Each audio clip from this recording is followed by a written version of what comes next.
to start by reading you some Adida that is not the topic, but it is the right preface to the topic. The topic is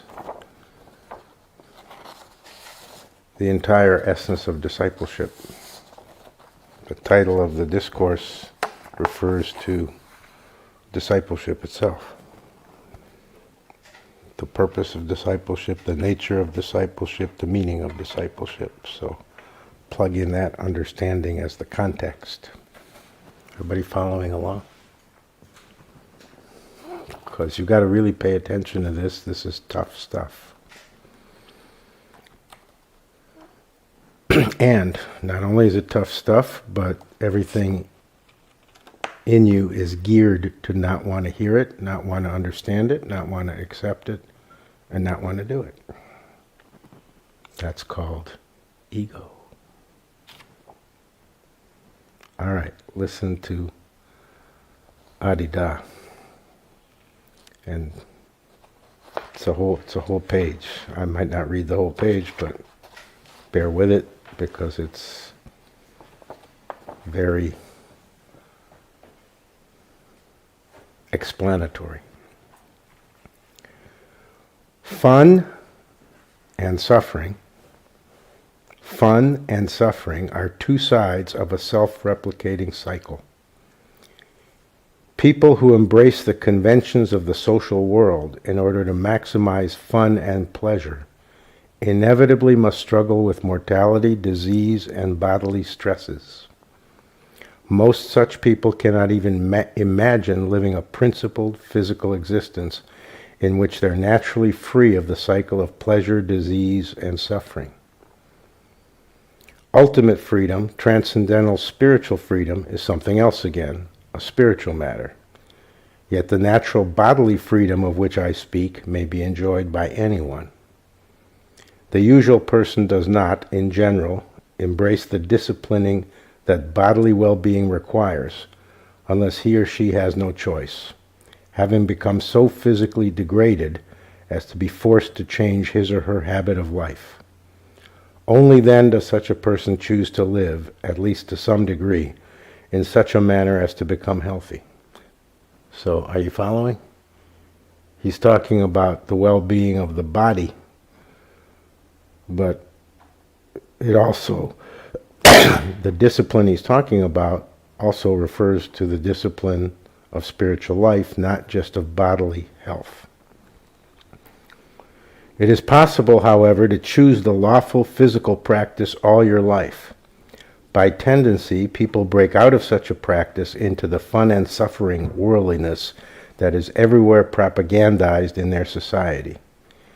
Yet within a culture of practice of right life and physical well-being, every person is an example and an encouragement for every other person.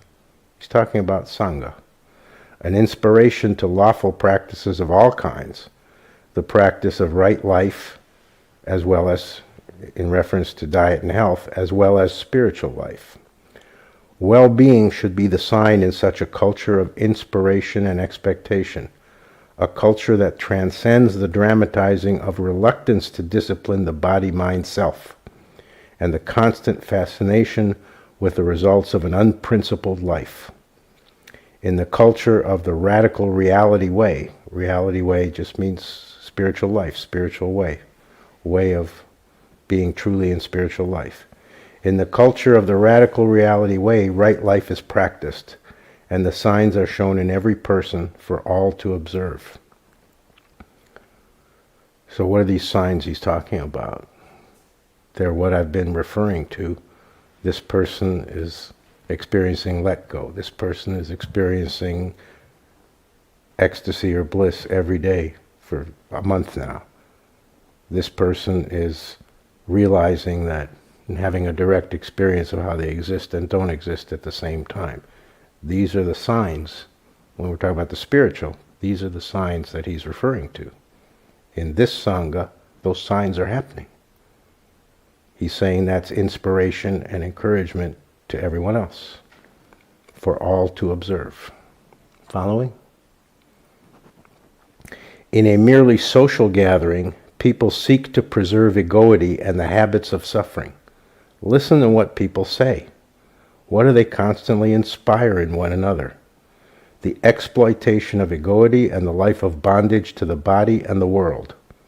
The speech of every person in conventional society is propaganda.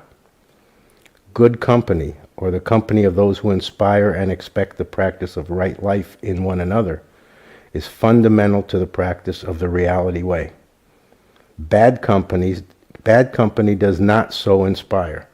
Generally speaking, people who are governed by the ego are bad company. Such people encourage one another toward a life that may seem attractive, but its attractiveness is only temporary and soon disappears. Sound familiar? Sound like what another guru you're familiar with says? Are you following? Traditionally, it is said that the best thing that one can do is to spend time in the company of the realizer, the master, and to live within the master's sphere. In other words, to live in the good company of those who practice devotion, right life, and spiritual practice in the company of the guru. Not only is the master's company the place of spiritual transmission, of which the master is the source, but also in the master's sphere everyone exemplifies the way of right life and encourages one another in the way of right life and responds to one another's signs, thereby keeping one another accountable for the way of right life that is given by the master. In the worldly circumstance, on the other hand, no such process of good company exists, even though the notion of the, quote, good life, end quote, may be proposed and offered with smiles. Following? Anything not clear? Just shake your head because you can't talk, it's discourse. Okay. The reality way, meaning spiritual life, is a counter to the propaganda of the ego's world. Right life is a life founded in the principles for living that manifest well-being. If you are to enjoy such well-being, you must maintain self-discipline. The practice of self-discipline is difficult for one who is already self-indulgent. Which means all of us. The more, because you are from a self-indulgent culture that worships self-indulgence. The more self-indulgent you are, and the less principled, the more difficult it is to bring the body-mind to a disciplined condition. Once you have accomplished well-being, however, then the life based on the principles of self-discipline is relatively easy, certainly straightforward to maintain.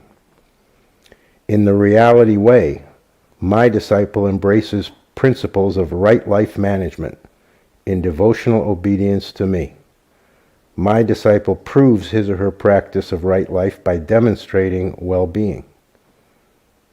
And substitute things like ecstasy, bliss, let go, high spiritual awareness. He's speaking specifically about the physical, but he's referring to both. So think of it also as spiritual well-being. If well-being is not manifested to the maximum through one's principled practice of right life obedience to the guru, then the person is not practicing rightly. Following? Simultaneous with the rightly managed life, with right life practice, with principled right living, there is intrinsically freedom in the domain of the body-mind self.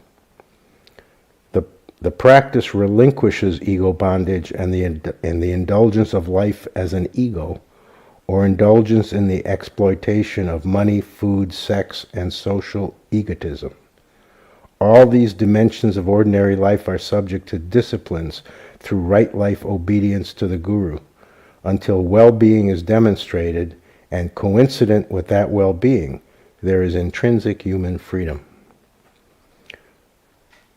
Last paragraph. To live a life in accordance with the principles of right life discipline is itself a kind of freedom.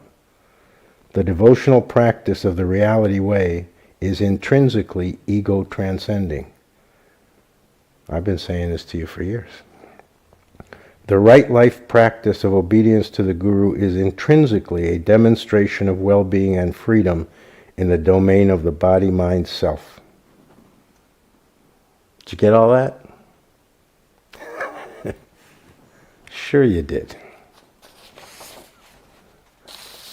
So why did I read you that as a preface to willfulness, free will, your will, and God's will? First think about it. Don't say anything because you're not allowed to say anything. But why would I read you that?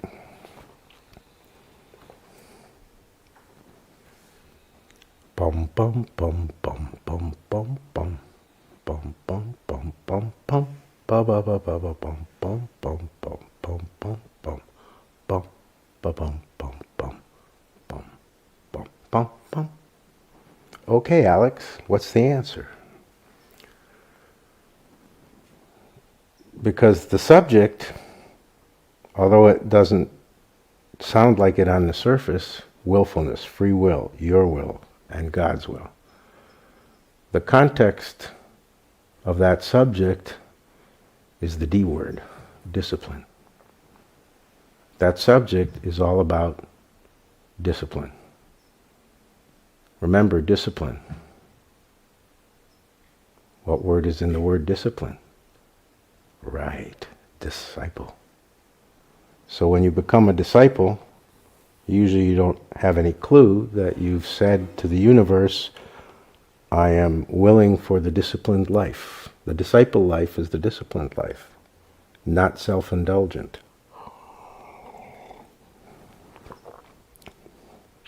So willfulness,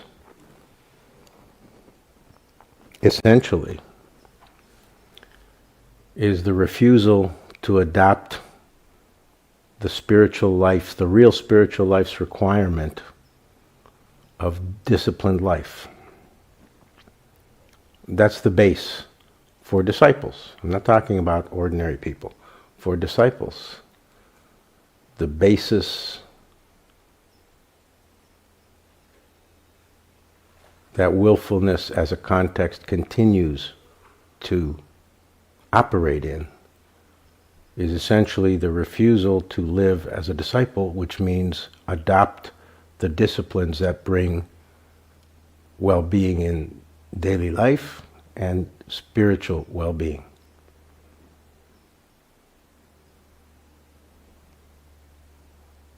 Got it?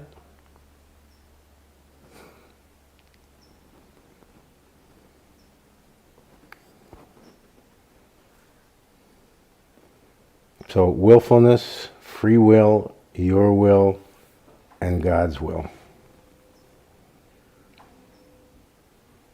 So the inherent problem is that those are, how many is that? 1, 2, 3. Those are 4 different things. Willfulness, free will, your will, and God's will. But they're not supposed to be 4 different things.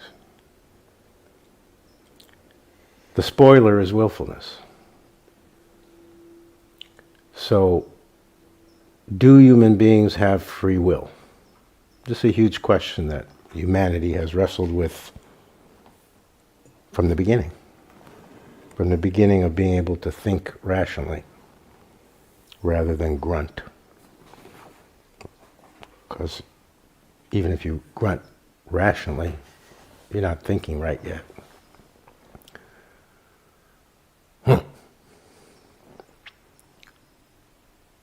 So, do human beings have free will? If you've pondered it, thought about it seriously, you've either reached your own conclusion or you haven't. Most people haven't. For most people, it remains an open question to be answered if some clear evidence ever comes along. Swami Satchidananda says,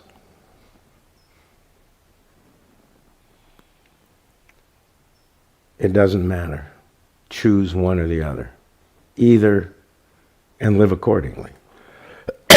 Either view it as you have absolute free will and absolute choice in everything, and nothing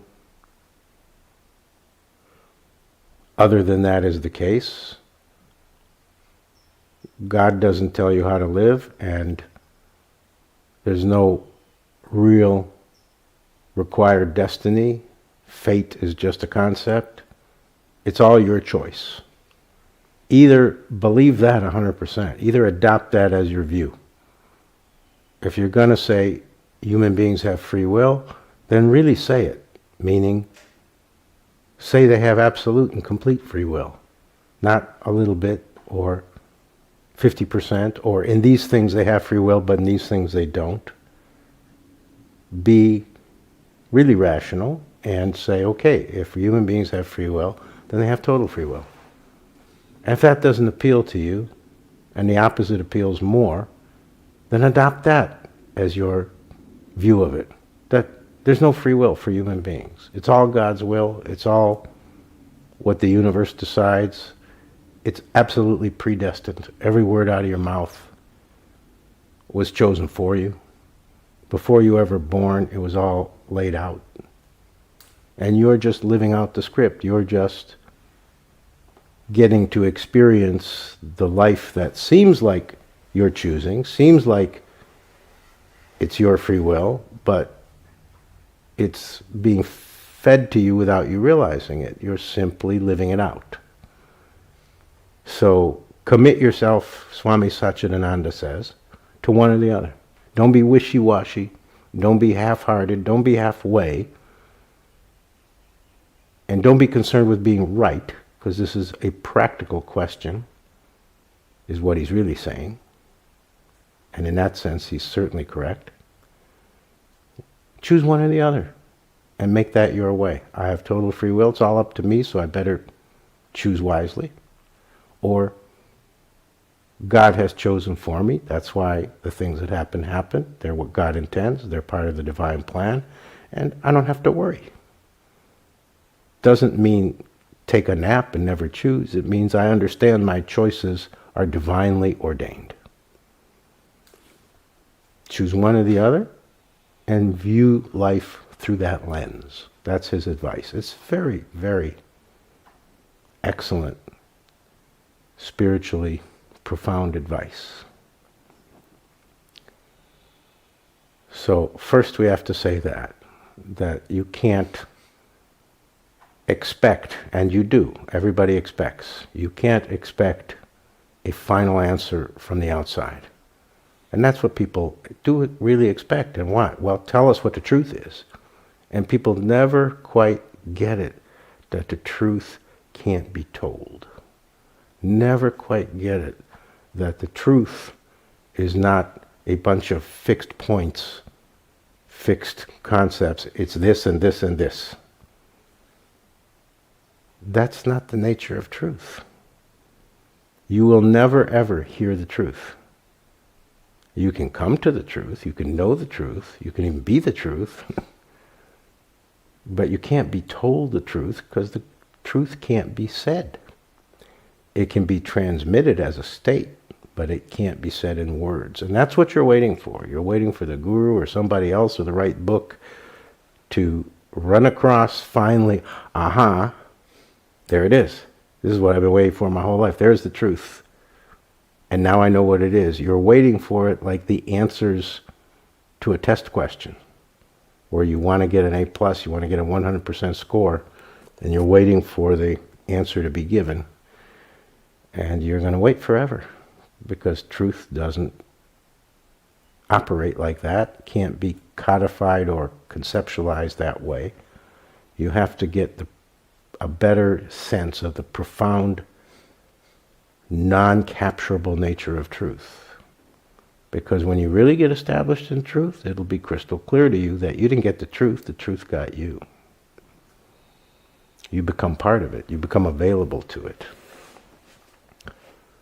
Not as you get stuck, everybody does, in thinking of the truth the same as the answer to a question. And the truth is not the answer to a question, and no question can be answered with the truth. The truth is bigger than that, deeper than that, more real than that. Remember, the word truth, real truth, is synonymous with the word reality, and synonymous with the word God. So how is God simply a clear answer to a specific question? How is reality? How can you get reality as the answer clarified to a specific question? This is very hard to get. You've got to be somewhat truly already established in truth for this to get clear to you. And I don't think it's clear to most of you. It might not be clear to any of you, but I'm trying to make it more clear. Truth cannot come to you as something someone says or gives you.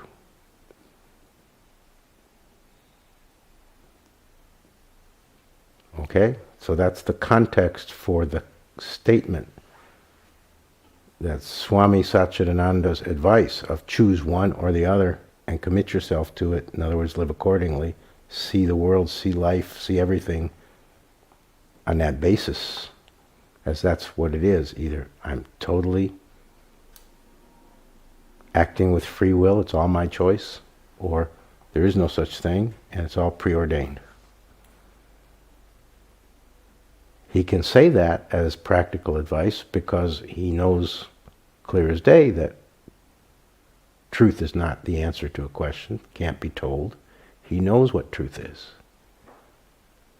So he gives very practical advice. Just choose which one feels right for you.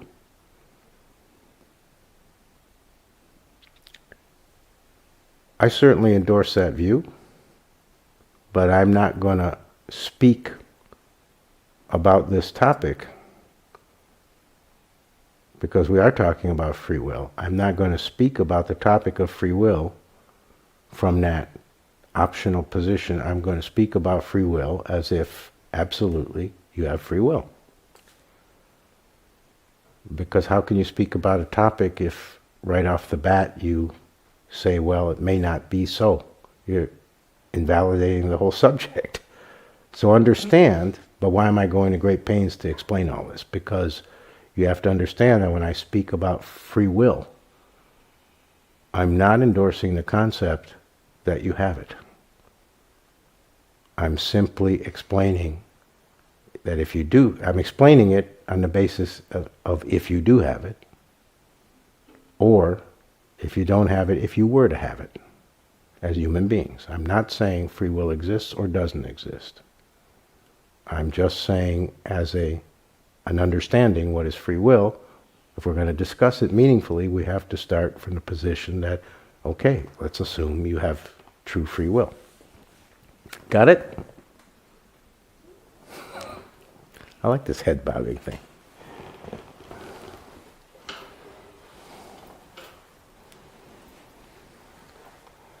So that's for you to decide whether free will exists or not, or it's all God's plan.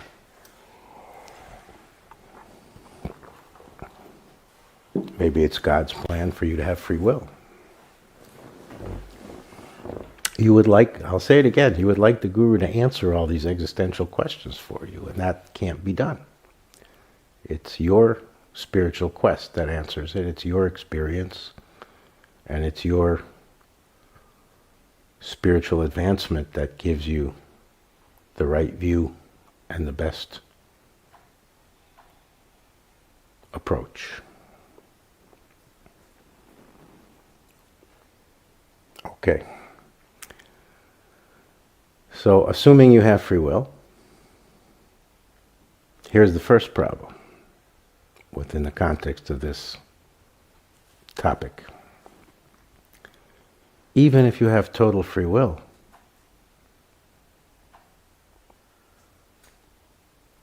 is it the same as your will? Because the topic is very purposely chosen each word: willfulness, free will, your will, and God's will. So willfulness, free will, we put aside willfulness for the moment because that has to have a thorough explanation. So free will, your will. Is your will free will? Are they the same thing? Answer is no. Why? Because you're conditioned up the wazoo. Because you are not operating as your natural organic self to either a great degree or some degree. Until you are deconditioned for real, until you are aware of what's in you, you cannot claim that your will represents free will.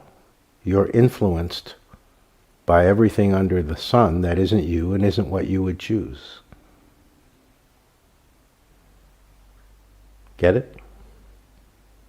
You're choosing based on biases, influences, and ideas that aren't your own, that come from society, family, friends, schools, all the influences of early life and all the continuing influences of daily life in a society. So there's no way that you're not fooling yourself if your idea is, well, I have free will, therefore that's my will, I'm exercising my will. You're not exercising your will, you're exercising your perceived will, which is influenced and conditioned. So it can't be free will. Free will means it's totally your choice. There's no artificial influence. There's nobody else's opinion affecting you at all. You're not concerned with what other people will think. You're not concerned with anything other than your own actual, direct seeing, knowing, being, and doing. You're operating from yourself exclusively. You're not operating from the effects of advertising. You're not operating from the effects of the values of the family you were raised in, whether they're good or bad. You're not operating from the general viewpoints represented by conventional society. You're not operating by a set of codified religious principles, philosophical principles, moral principles. You're not living life based on a set of rules of what's right, what's wrong, what's good, what's bad, what you should and what you shouldn't. The shoulds and shouldn'ts have been removed. Only then can you actually claim that when you exercise your will, you're exercising free will. Following? You know, for Discourse, maybe we should move the TV over there, so or more to the side, so I don't have to turn my head so much. Okay. So, you see that point? That free will and your will aren't the same? Until you are absolutely free of all exterior influences that don't represent your actual knowing, your actual existential, factual, practical, absolutely, there's no doubt about it, this you know to be right, this you know to be true, this you know to be good, this you know to be the right way, from your own knowing, not because everybody says so, not because it's the general view. In other words, there's another way to say it. You can't be exercising free will as your will unless you've gone beyond all beliefs and belief systems. Because all your beliefs and all your belief systems are conditioned. come from an external source, from many, usually, external sources. None of it's yours. If it's a belief, it can't be yours. Because if it's yours, it's a knowing, not a belief. A belief is a pale substitute put in place of where knowing should be, because you actually don't know. So what do you do when you don't know? You adopt a belief instead, which is just somebody else's, ultimately somebody else's view. Something someone told you, taught you, something you read, something you heard, not arising from your own being, your own intelligence, your own wisdom, your own existential knowing. So, if you operate primarily or even to a significant degree by beliefs, and most people even in advanced spiritual life still do, there's no free will for you. You are living society. Your will is playing out society's will, or your milieu's will, or your family's will. So that's the first point. Is your will and free will the same thing? No. It's supposed to be, but for the reasons already stated, it generally isn't in most people. If you were free of all outside influence, free of the limitations of so-called belief systems, then free will would be possible for you. And that's what spiritual life includes.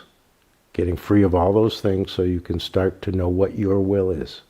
So that you can start to actually exercise actual free will, not the phony pretend version. Okay. Point 2. Free will is what it is. Your will is what it is. And willfulness is what makes free will ultimately impossible. Even once you're deconditioned, even once you're free of constraining beliefs and limiting belief systems, even if you've removed or risen above or beyond all exterior, artificial, non-you influences, you still won't be exercising free will. You still won't be exercising your will unless you've dealt with willfulness, which is not the same as free will or your will. Willfulness is a form of your will that doesn't represent your actual will. It represents the functioning of the ego in the position of being in charge of everything.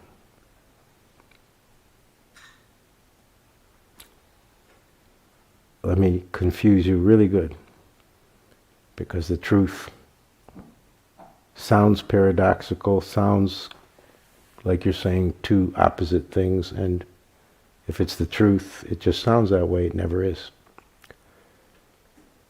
So willfulness is an aspect of ego. It's the will aspect of ego. But get this. Ego is an aspect of willfulness. But Swami, how can willfulness be an aspect of ego and ego be an aspect of willfulness? How can both be an aspect of each other? I didn't invent this system. Don't ask me. But it's true. It's the case. It operates that way.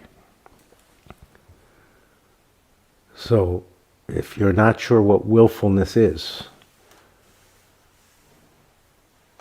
just think of it as what the ego makes you do, think, and feel. That you think is your own choice. That you think is your doing, thinking, and feeling. But it's actually the ego running the show. The ego runs the show so powerfully and adeptly because it convinces you that it's you. Because you feel it's you doing it, when it's actually the ego, like the Wizard of Oz, behind the curtain, running all the bells and whistles. So, there's many definitions that have to be said for you to understand what this really means, the word willfulness.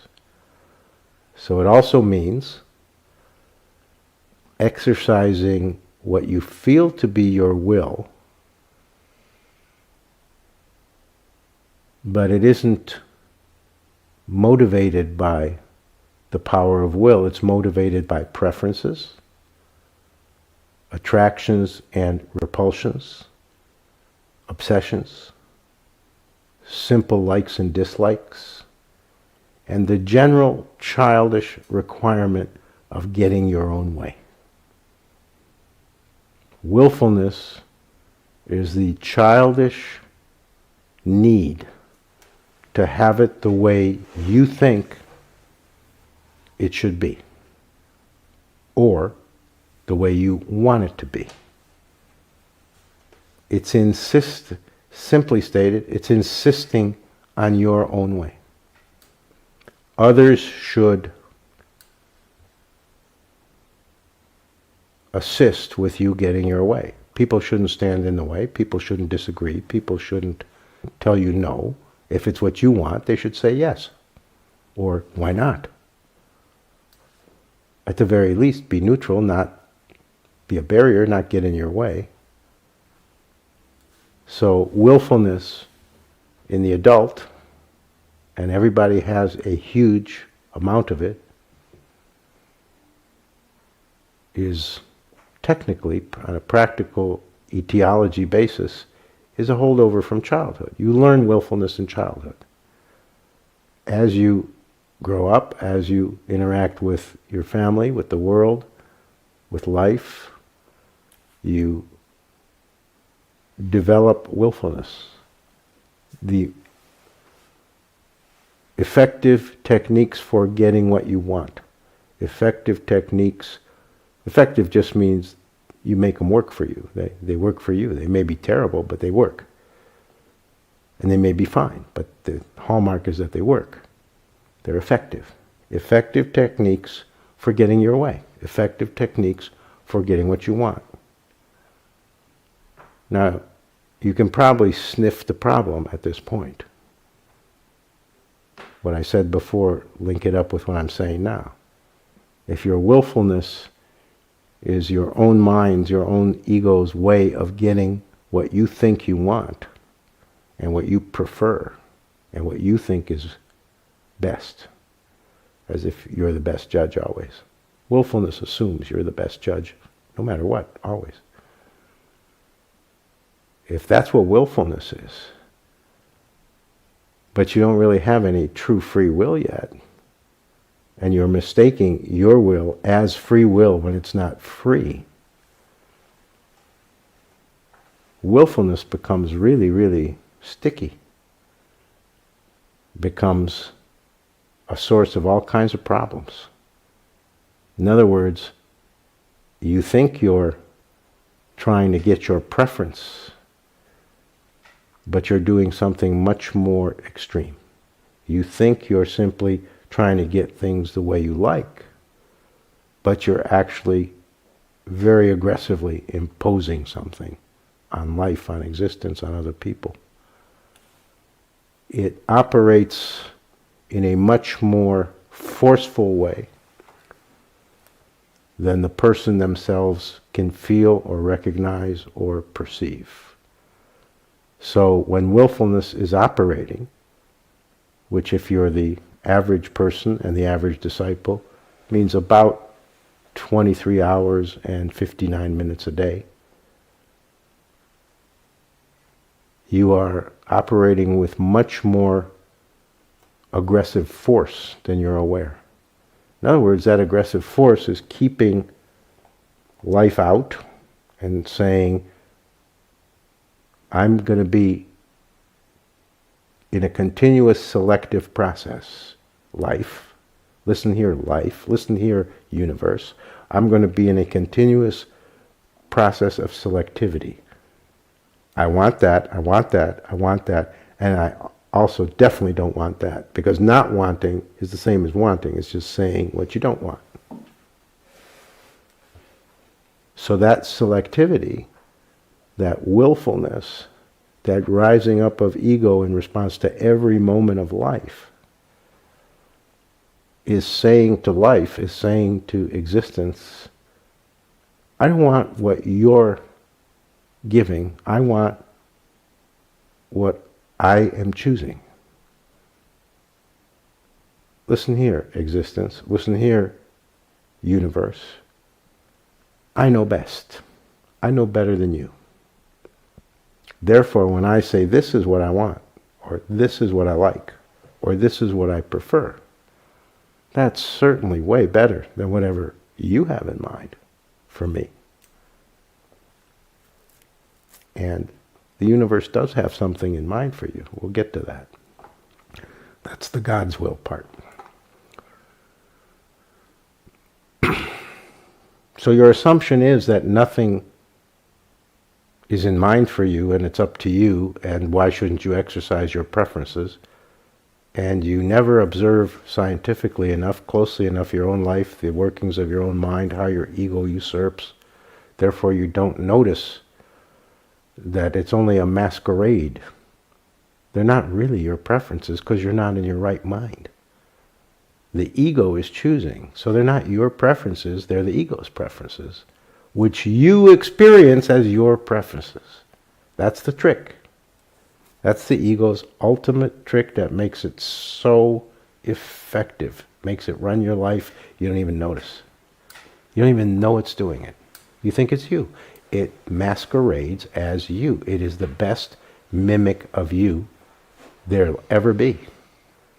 Therefore, you experience the ego's position as your own preferences, your own wants, your own thoughts, your own feelings, your own responses, and your own perception. When actually it's the ego telling you how it's going to be. And you are simply the slave. You are simply the puppet. You are simply along for the ride, because if the ego is running the show, and it is, just trust me, it is. Even if you've broken through a little of that ice, it still is. You don't know what your preferences are. You've never run across your actual preference. You've never encountered what you actually like and what you actually dislike. You've only experienced what the ego says you like and dislike. It isn't your like and dislike, it's the ego's like and dislike. And they're completely different.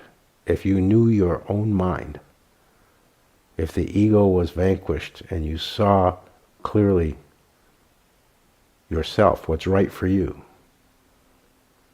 if your true intuition was operating, unencumbered, unimpeded, you'd be shocked at how different what you actually prefer is from what you think you prefer.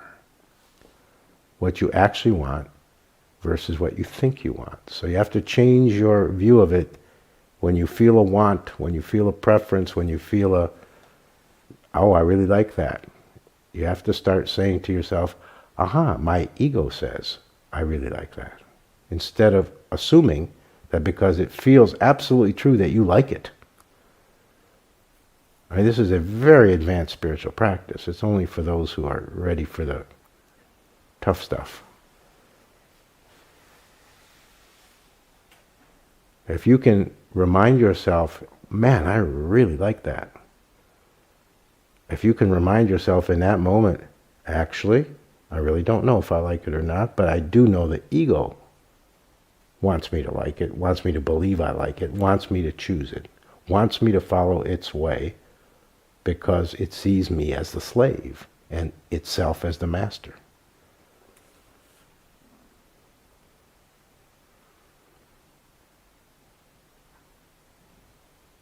Following?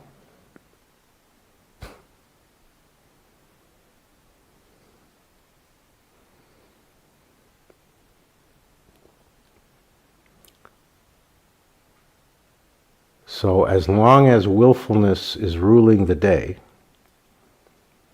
which means it's really running your life, all of your, this is very hard to hear, so listen very, very intently. Very, very intently. Because your ears don't want to hear this. Your intelligence doesn't want to believe this. What you, as long as the ego is running the show, and it is, what you perceive and believe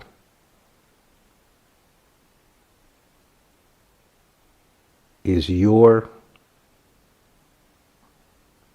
choosing and your right way and your best choice and what's right for you. All of that will be false. All of that will be imaginary. All of that will be not at all what it feels like, looks like, smells like, seems like. It all seems absolutely real. Yeah, of course I know what I like. Yeah, of course I know what I don't like. Yeah, of course I know what's right for me, that I should be in the arts versus in the sciences. I'm not confused about that. Yeah, you are. That feeling of certainty, that feeling of I know what's right for me, that feeling of I'm choosing, is entirely a manipulation of your ego. You're not choosing. And when you feel you're not getting your way, and when you feel like things aren't working out, or the world isn't cooperating, or other people aren't making it easy, that's when real willfulness tends to assert itself, and you get a little more aggressive, forceful, pushy, insistent within the situation. Usually involves other people, usually involves intercourse with other people.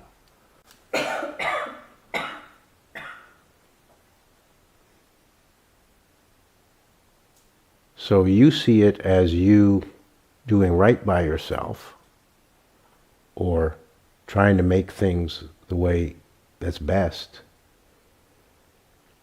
And it's actually your ego out of control. That's willfulness. You asserting you experiencing it as asserting your will, or simply trying to get what you want. But what you're actually doing is essentially saying, screw you, to everything right, everything good, and everything that's actually best for you.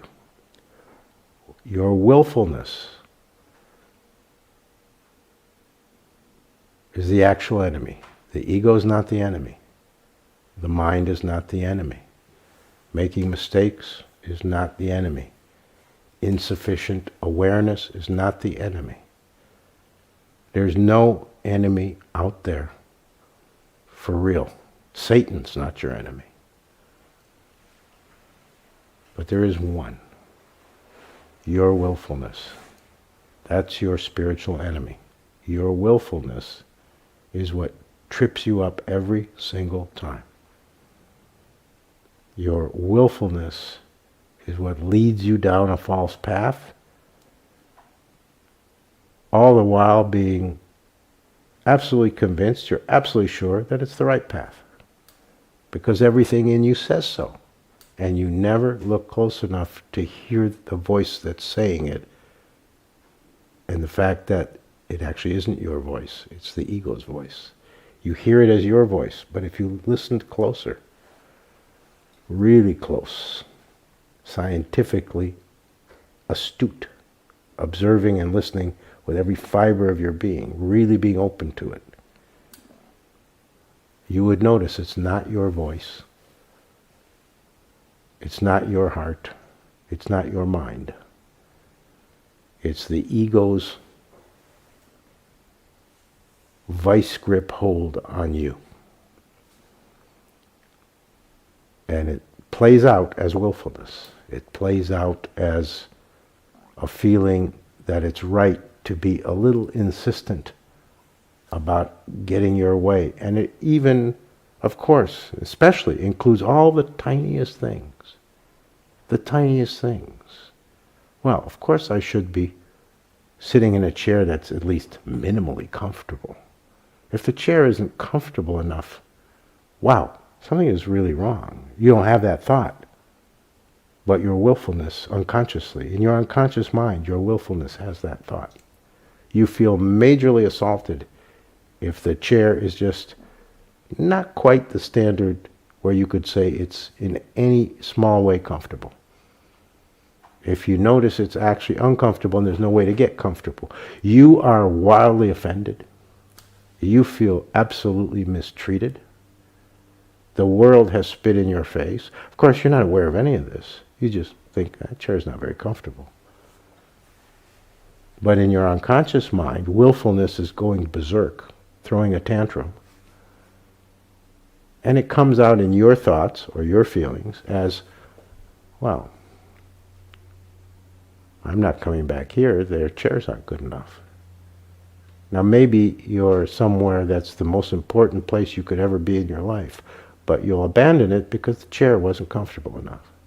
This is the effect of willfulness. It comes out in tiny, tiny things. It comes out in huge things, of course. But the real perniciousness of it, the real way it detours everything for you, is all the tiny everyday ways it comes out and influences you and makes you not available to actual reality and to the actual forces that would like to support you and gift you. And you're saying no. Willfulness is a huge no to God's way. And a huge no to simply natural life, the organic, right way. Not right way, it's the right way for everybody. Your right way. You have an intrinsic right way. If you're alive, if you're a functioning organism, there are things that are right for you naturally and not right for you naturally. But your willfulness, your insistence on your own preferences, makes that information unavailable to you. Even though it's there, it's in you. If you're alive, it's in you. It's accessible, but you can't access it because your willfulness makes you blind, deaf, and dumb. Simply think of it as human beings have an extreme position of, I want my way all the time, the way I want it, and that's valid, and don't even argue, and don't tell me it shouldn't be that way. Think about it. Isn't that your real position? I'm not saying that's your thought. You're not aware of it. But if you think about it, if you ponder it, if you look a little under the surface, isn't that the basis you're operating from? It should be the way that feels good to me. That's the refusal of the discipline required for right life. Right life is synonymous with spiritual life. Spiritual life is the way to right life. And when right life is established, it's the way to the true spiritual life. It kind of rolls over.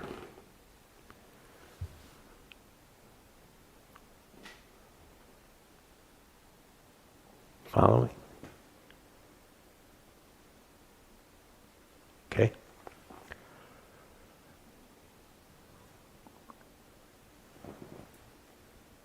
The light in the room, Anam, makes you look like the wolf man.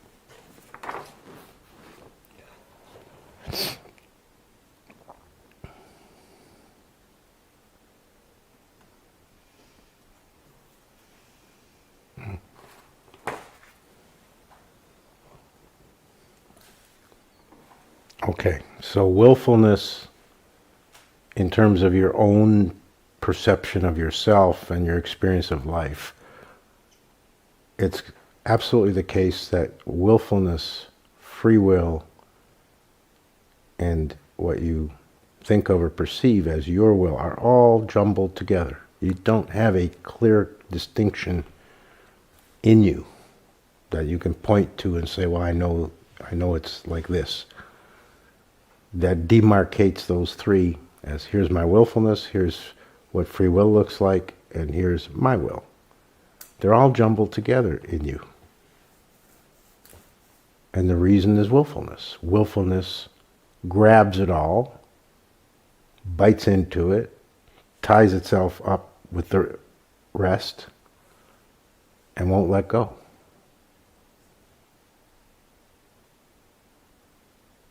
So you can't say I'm exercising free will. You can't say I'm exercising my will. You can't even say I know what my will is, because your willfulness doesn't allow it.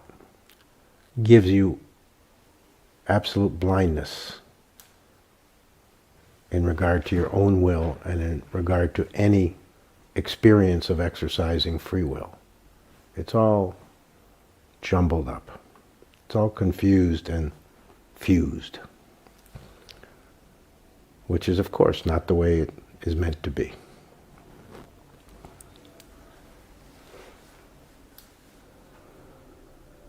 So,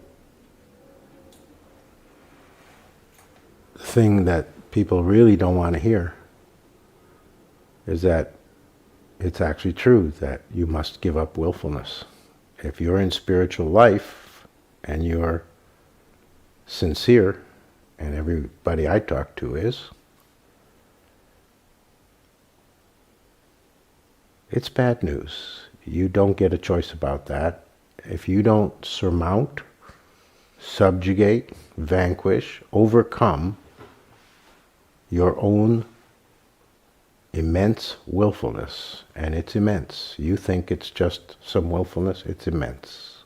You don't see the proportion of it. If you don't do that, you can only go a little ways spiritually. You'll only ever be in the beginning stages, no matter how many advanced realizations and insights you have, no matter how many powerful, genuine, advanced spiritual experiences or knowings or seeings that come to you. It won't amount to what you are really wanting, where you're really trying to get to, unless and until willfulness is actually successfully surmounted. It's not surgical, it's not that it's removed, it's simply overcome. Gets squashed down. No longer has a foothold in you to where it can run anything, to where it can even complain or cast a vote. It doesn't get a vote anymore. Only then are you exercising or have the capability to exercise your actual will. Until then, pretty uniformly, not 100%, but 99.99, anything you feel to be an exercising of your own will is 99.999% likely to be simple willfulness and nothing else. In other words, your ego's will, not your will. Your need to have things your way, without recognizing that it's a powerful need, a phony need, because nobody has that need for real. It's an imagined need. And nobody can sense it, can feel it, how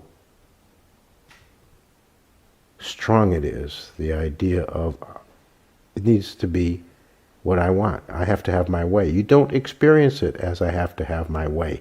You simply experience it as, oh, I like that, or I prefer this, or this is how I am. But behind that, beneath that, is something much more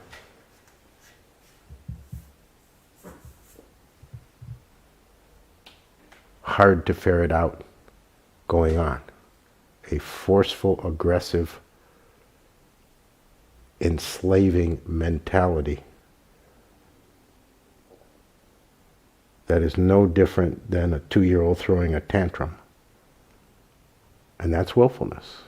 You think you are living by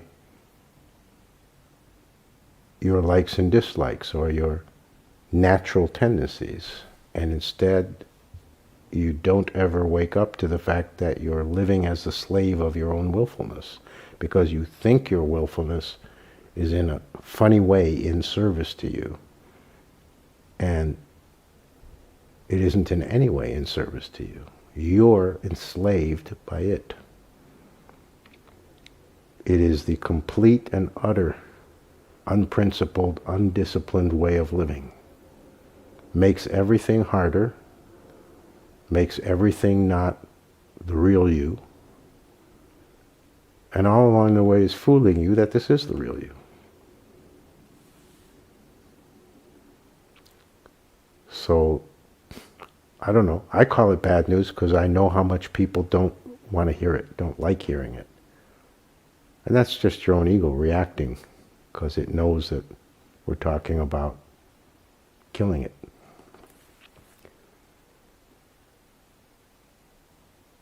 You actually must surmount your own willfulness. It's a spiritual path requirement. If you're on the real spiritual path, this is one of the requirements that cannot be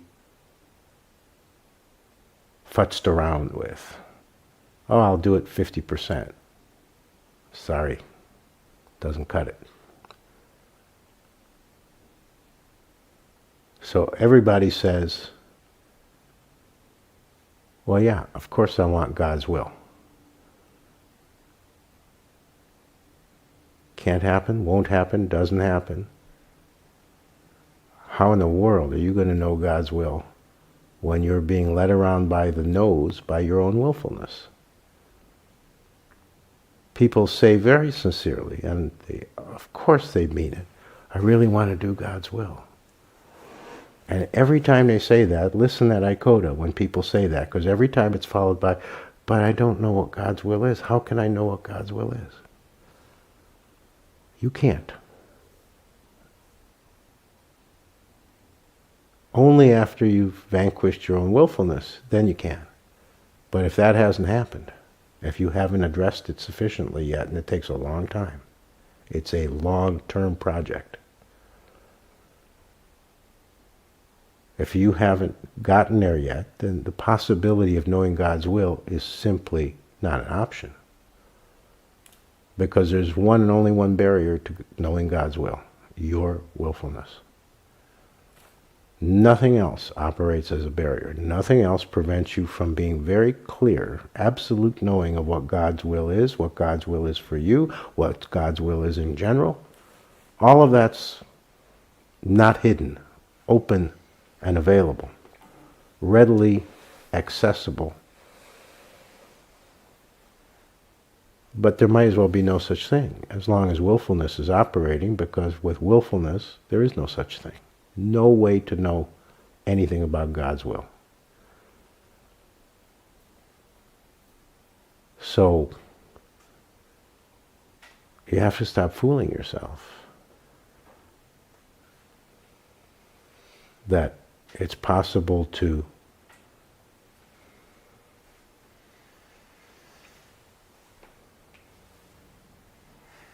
adjust yourself to the higher order, to adjust yourself to the divine way,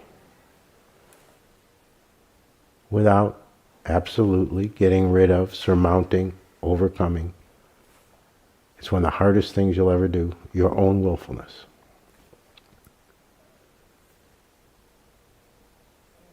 So you can't practice God's way or adjust to God's way if you don't know what God's way is, and can't identify what God's way is, which you can't as long as willfulness is running the show, and you're not even sure what that is, your own willfulness.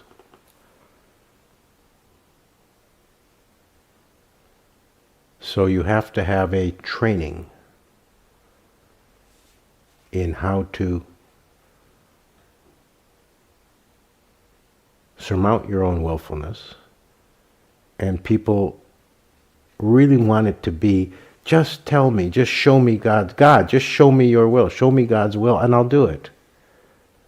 But just make it clear, this is it, just so I don't have any doubt, I don't want to be fooled. Give me God's will for real, and I swear I'll do it. And that's the method people would like to have available for doing God's will and for getting away from their own willfulness. They'd like to surmount their own willfulness using the technique of, I'll just do God's will, I'll just do God's way. And of course that'll take care of it. But it's not possible, for obvious, already stated reasons. As long as the willfulness hasn't been surmounted, you will never know God's will or God's will for you. It's not how it works. Makes sense, right? You get it?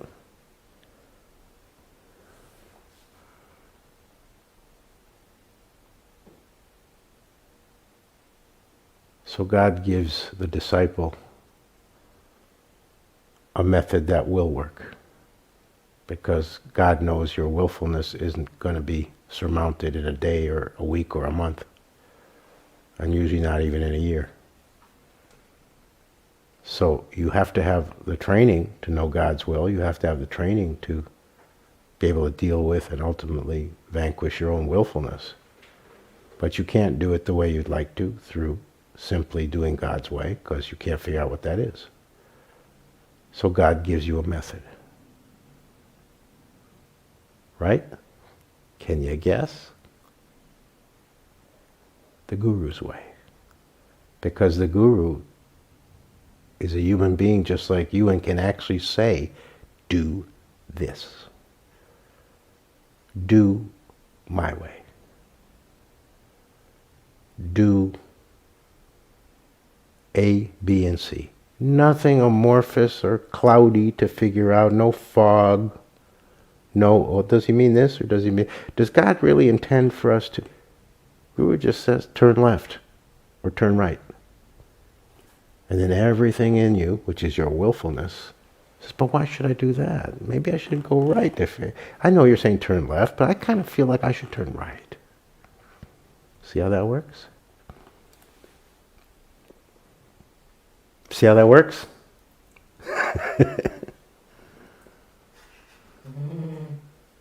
So God, and I'm not speaking metaphorically.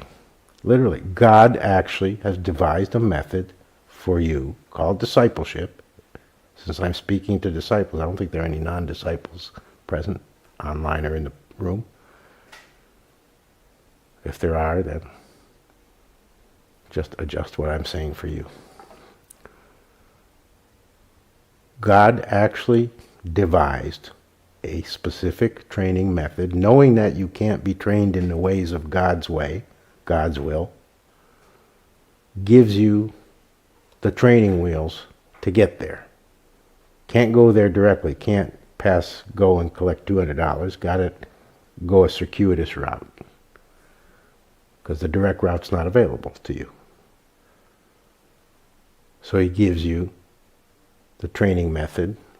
I know, God says, I know you're not going to be able to do my will, so practice, get trained, and do the Guru's will. You got a Guru, I gave you one. So do that guy's will, that woman's will. And if you can't do that, of course you're never going to be able to do my will. Because that's your training, that's your practice, that's your learning curve. Do this person's will. If you can't do one frickin' person's will, how are you going to do God's will? If you can't do one person's simple will, turn left, turn right, be here at 2 o'clock. If you can't do that, how are you going to surmount your own willfulness? It simply shows ongoing that you're not ready or willing yet to deal with your own willfulness. It's all part of the same one package.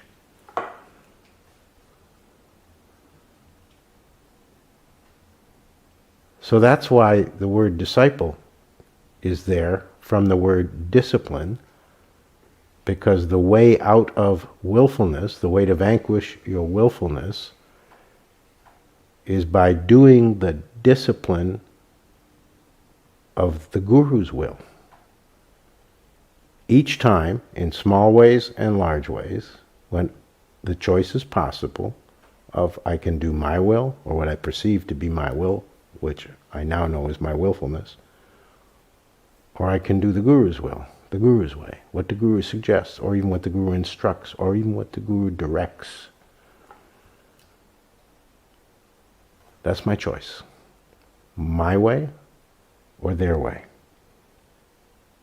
My way is the way of non-training. The willfulness continues, the self-indulgence continues, the undisciplined, unprincipled life continues. The way of pleasure followed by suffering continues. Or the Guru's way. Practice for learning God's way. Practice for complying with God's will.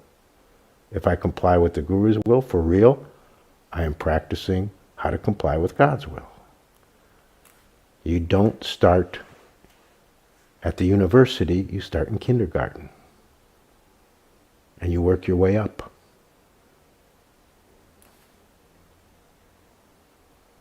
The Guru is the grade school. And God is college, university. You won't do God's will if you refuse. If you're a disciple, you will never do God's will, and you'll never know God's will if you refuse to do the Guru's will. That's what God has given you as the method to get to Him, to get to His will, to get to the way of non-willfulness, which is the way of right life, which is the way of actual spiritual life. So you didn't know it when you asked for initiation, but you've actually asked for the once and for all vanquishing of your own willfulness, and only you can do it.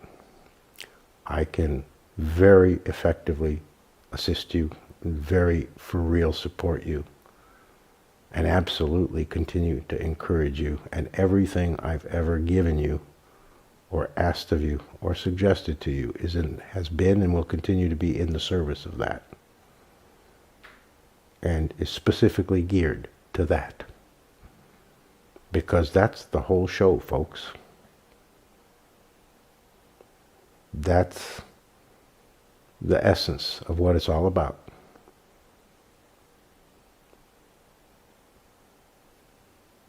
What are you doing when you cultivate more devotion, when you become more devoted? You're getting more out of your own willfulness. What does it mean to love the Guru? It means you're willing to do the Guru's way instead of your own willfulness preference. What's surrender? Why all the emphasis in every tradition and every way of surrender? Always it's about ultimately surrender. What's surrender? The actual giving up of your own willfulness. What are you surrendering? Your willfulness, nothing else. You think your willfulness is your best life. You get to have your way. Your willfulness is the direction away from God and veering as far away as possible from truth, and guarantees you can't know yourself in any meaningful way.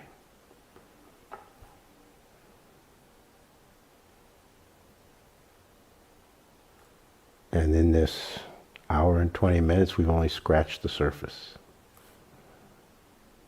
So don't walk away from this discourse thinking, oh, well, I get it now. He explained it good enough, and I have some understanding I didn't have before. No, you don't.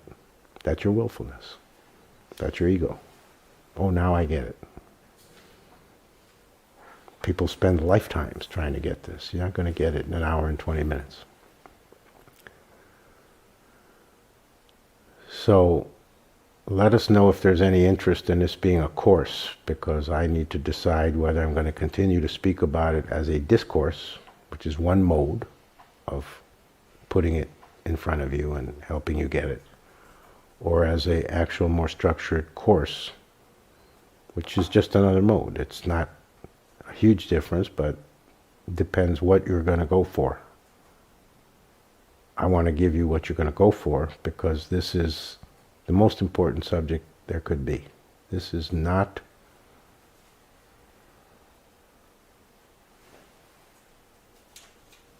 as easy as it sounds. This is the toughest stuff.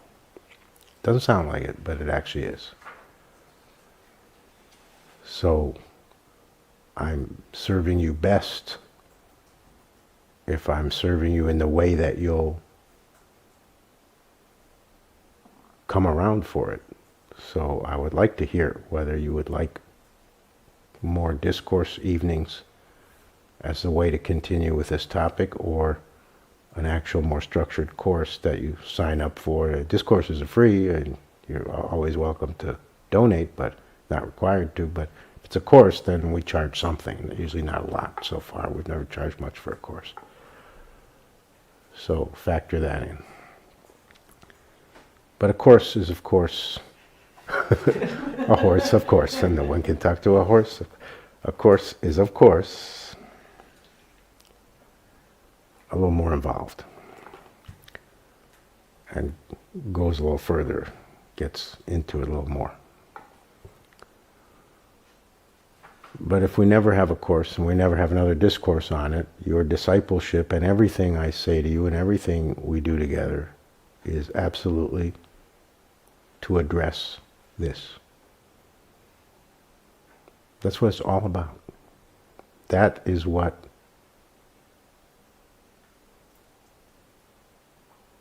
prevents everything you want, your own willfulness, which you don't experience as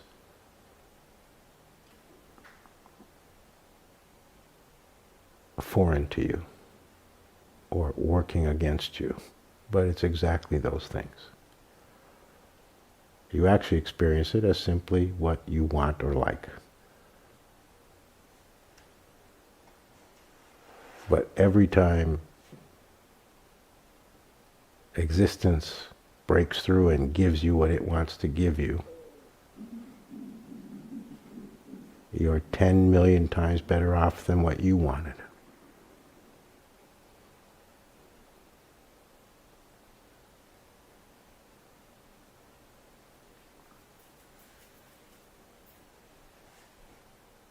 So let me know.